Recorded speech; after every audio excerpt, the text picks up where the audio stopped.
Back in October of 2020, a woman named Sarah Melger brought her then one-month-old baby to the hospital, reporting that the child suffered from a number of serious health problems.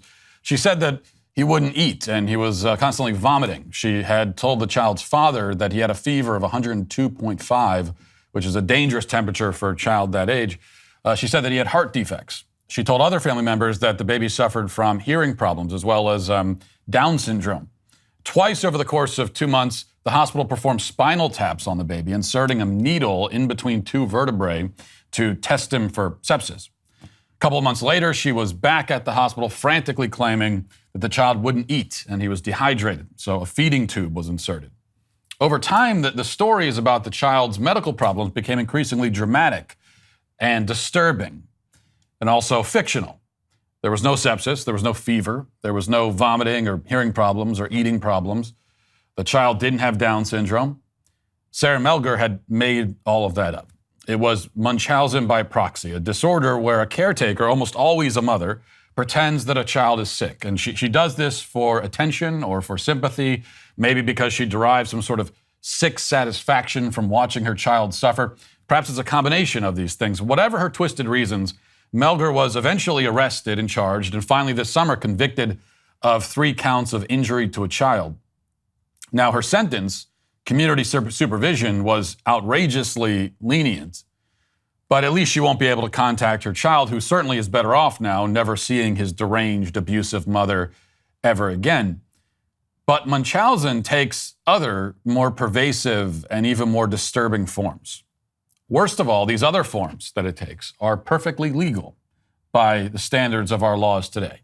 More than legal, actually, they're celebrated. They may even result in a modeling contract. So this month, a 10-year-old boy named Noella McMahon has been making headlines as the youngest, quote, trans model in the country. Now, of course, it would be creepy and inappropriate to put a 10-year-old on the runway no matter what. Whether it's a boy or a girl. And most everyone agrees in most situations that it's creepy and inappropriate, as things like, child beauty pageants have finally fallen out of favor in recent years, and rightfully so. But exceptions are made for cases like this boy, because he allegedly does not identify as a boy. In our culture, it is wildly offensive to dress little girls up in lots of makeup and parade them around, and it should be seen as offensive. But it's beautiful and brave to do the exact same thing to a little boy. Outlets like Out Magazine have been raving about Noella. Reading now from their article says, 10-year-old Noella McMahon is already making her dreams come true. 6 years after she began transitioning, 6 years, okay, the child is 10, Noella has made history as the youngest out trans model ever to walk a runway during New York Fashion Week, when she walked from designer Mel Atkinson and trans clothing company, walked for them, rather. Noella doesn't ever get nervous or scared by anything. She's a tiny professional, Noella's mother, Dee McMahon, told Metro UK. She was so excited to go down the catwalk, excited to see all the people and the cameras. She knows exactly how to work a crowd. We are so proud of Noella for being the first trans child in New York Fashion Week. We're in awe of her confidence and determination, she continued. Noella already has so many transgender people of all ages contact her for advice and support. A 10-year-old is being asked for advice and support. Indeed, people of all ages, adults even, apparently, are consulting this prepubescent child for advice. Now, I suppose it's no surprise that a mother would put her child in the position of providing guidance to adults, given that she's already put him in the position of being a runway model. Speaking of the mother, the glowing media profiles seem oddly reluctant to tell us much about the child's home life. They tell us a little bit, some of the basics, but what exactly is going on at home? And when you investigate the subject, you immediately understand why they're so hesitant. The website Redux has a report today revealing some of the rather dark details about what Noella is dealing with at home. Here's what they report. At age 4, Noella was socially transitioned. It was around this time that Noella's mother said that she brought the child to therapy at the Gender Development Clinic at Ann and Robert H. Laurie Children's Hospital of Chicago.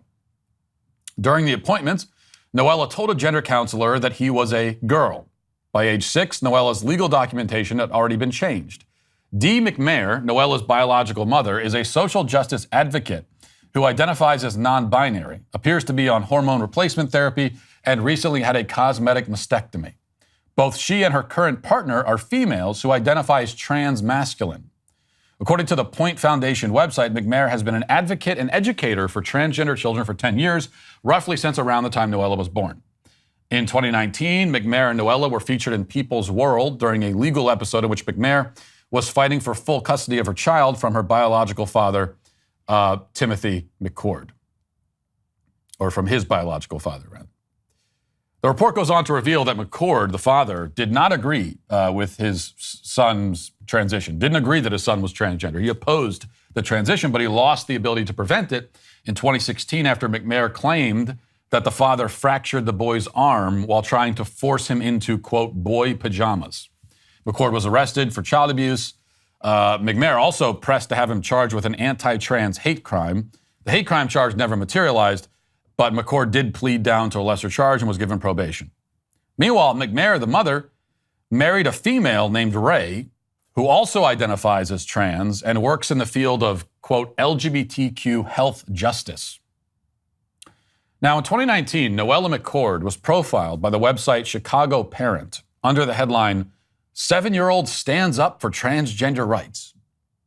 In the article, the mother brags about her trans child, claiming that she transitioned him as a toddler so that he could feel safe and be happy. And she says that her son is brave and fierce and a force to be reckoned with. These are all descriptions that don't describe any 7-year-old I've ever met, because 7-year-olds are small children. They are not forces to be reckoned with. But that's how the mother sees the child. He is not a child at all, but a political and ideological cudgel to be wielded. He's a mascot to be paraded around. He's an accessory, a fashion statement. He's also a thing to be experimented on. And on that note, the Chicago Parent article contains this passage. Quote, Dee is looking forward to watching Ella continue to grow and turn into the person she is and was meant to be. In the next few years, she will start puberty blockers and hormones and begin the physical transition process with gender surgeries at 16. So they've already decided for him that he's going to get the drugs and the surgery. They decided this while the child was still in diapers. They shoved him down this path and cut off all the exits by publicly declaring his gender identity to the world and putting him in the position of being an inspiration and a force, and a source of wisdom and guidance for the whole LGBT community. He can't change his mind now. Of course he can't, because he never made up his mind to begin with. This isn't his mind choosing any of this. It's his mother manipulating and controlling him. It is exactly like Sarah Melger, in that case, right down to the unnecessary medical procedures. The only difference is that the typical Munchausen mommy is out for attention and sympathy mainly. And there's an element of that here as well. Certainly Dee McMayer wants attention, no question about that. But she's also looking to her child for something else that I think is a little bit of a twist from the average Munchausen case. She's looking for affirmation. So it is actually not a misnomer to say that when a parent transes a child, she is engaging in the process of affirmation. It's actually true. It is affirmation. But it's affirmation of herself, not her child. The child doesn't even exist to her. Her child has no face, no identity. He's a canvas, a blank screen that his mother projects her fantasies and delusions onto. Nobody exists but to affirm her. This is especially true of her child. She makes her child sick so that she can feel well. And rather than handcuffs and criminal charges, all she gets in response is applause. Well, if you enjoyed that video, be sure to hit the subscribe button and ring the bell to get more content like it. If you're craving more content, go watch or listen to my full show at dailywire.com, Spotify, or wherever you get your podcasts.